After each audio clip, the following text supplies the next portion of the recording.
slide is look at trunk impairment. So generally you're looking at a population of stroke patients, but it could be used with anything. It's used with CT, anywhere where you're going to have motor deficits, muscle tone issues, anything where posture is going to be a problem. So again, if you look on the handouts that Mary posted, everything for the trunk impairment scale is listed pretty standardized. So it's not something like the 4-square step test where you can then take it and do a treatment with it. It's more of just a standardized assessment. So it's got 3 components. It's got static sitting balance, dynamic sitting balance, and coordination. So those are the 3 components. You have 23 total items and you get a score. 23 would be perfect. A 0 is you failed the trunk impairment scale.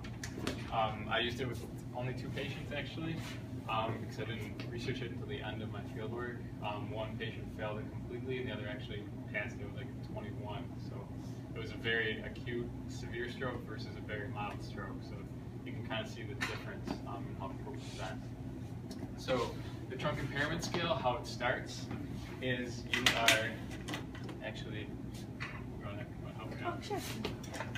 So Bethany will be our stroke patient.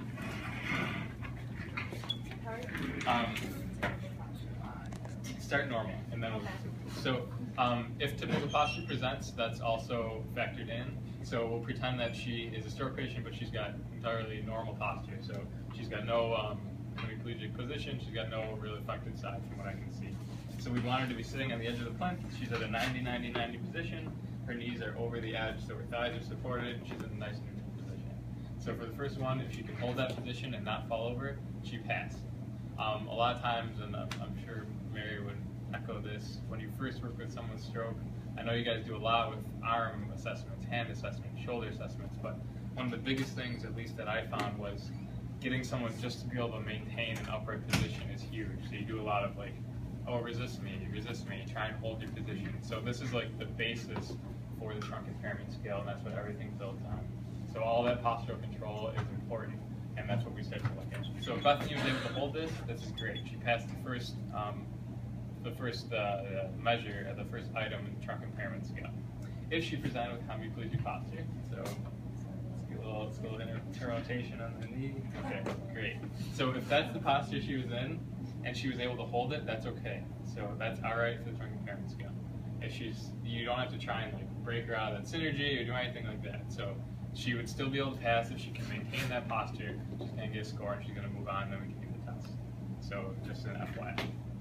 So the first part, static sitting balance. It's got 2 components. Dynamic sitting balance has a few components, and coordination has a few components. So for static sitting balance, the first thing is the therapist crosses the unaffected leg over the affected leg. So again, I'm in a great position because I can be nice and supportive. If she falls, anything like that, I'm here. So I would take her unaffected leg and I would cross it over her affected leg.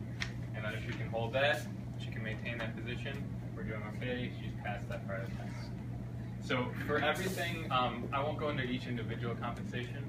Just again, read through the handout because it does list them sequentially, and it explains every one.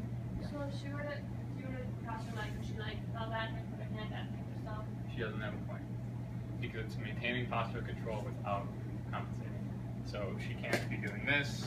She can't be really bearing down on her knees. It's just supposed to be nice and gentle, or in a hemiplegic posture, and she's not falling over. But the whole thing you're doing is, like hopefully you've been doing in lab and on clinic and level 1s and all that, is just looking for compensation. So everything in the trunk impairment scale is, can they perform this motion with quality, and can they do it effectively? So it's not just, okay, did they do that? Well, did they lean back? Did they hyperextend their neck and change their center of gravity and hold on to the edge of the plinth? Like, all that matters. So any of those compensations mean you don't get a point. It's quality of movement, and it's can you do it. So Bethany was able to do that great, and then the last one would be she's going to cross her unaffected leg over the hemiplegic leg. So I'd say, and she did it. So,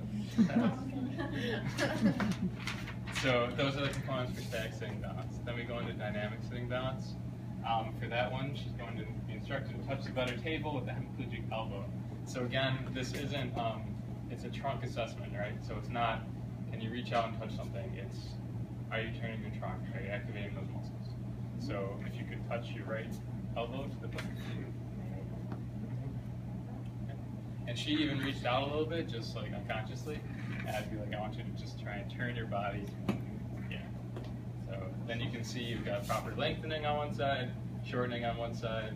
You could facilitate muscle. You could work on different, intervention strategies in this posture if you want to. So then she'd do the same with the other side. Great. And then she'd lift your pelvis. Excuse me. So she's going to lift your pelvis from the table. So if you think about where the pelvis is, they're just going to try and lift up without causing them to tip over. So you try to lift your pelvis up and lift your pelvis up. So we do those sequentially, and we're also looking at the quality of that movement again. Those are the components for dynamic sitting down. So you're changing your center of gravity and you're still maintaining an upright holding position. Then the last one is the fun one, coordination. It's where you look like you're dancing with your patient.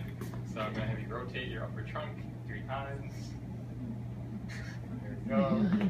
And for this one, this is the only one where you're looking at time and quality as well. So you're trying to have them do it in a certain amount of time. And again, it's all listed there. So you're having them rotate their trunk by bringing their shoulders forward. You can also see if they have any protraction. When they go back, if they have any retraction. You can look at a lot while this is happening. And then the last one just involves bring your hip forward and back. So you're trying to bring your knee forward and then to the side. It's almost like you're rotating your hips. Okay. Are your hands supposed to be anywhere this whole time? Your hands would just be like that. Okay. So that's just a nice neutral position. Just like Kind of like it's weird, yeah. But you're essentially trying just to think of your ASIS and you're just trying to tip it forward.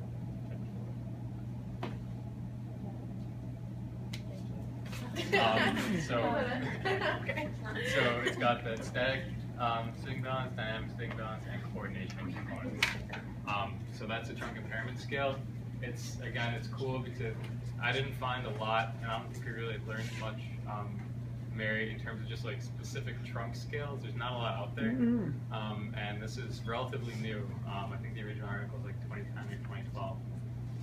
So it's hopefully going to start to have some. Yeah, I'm going to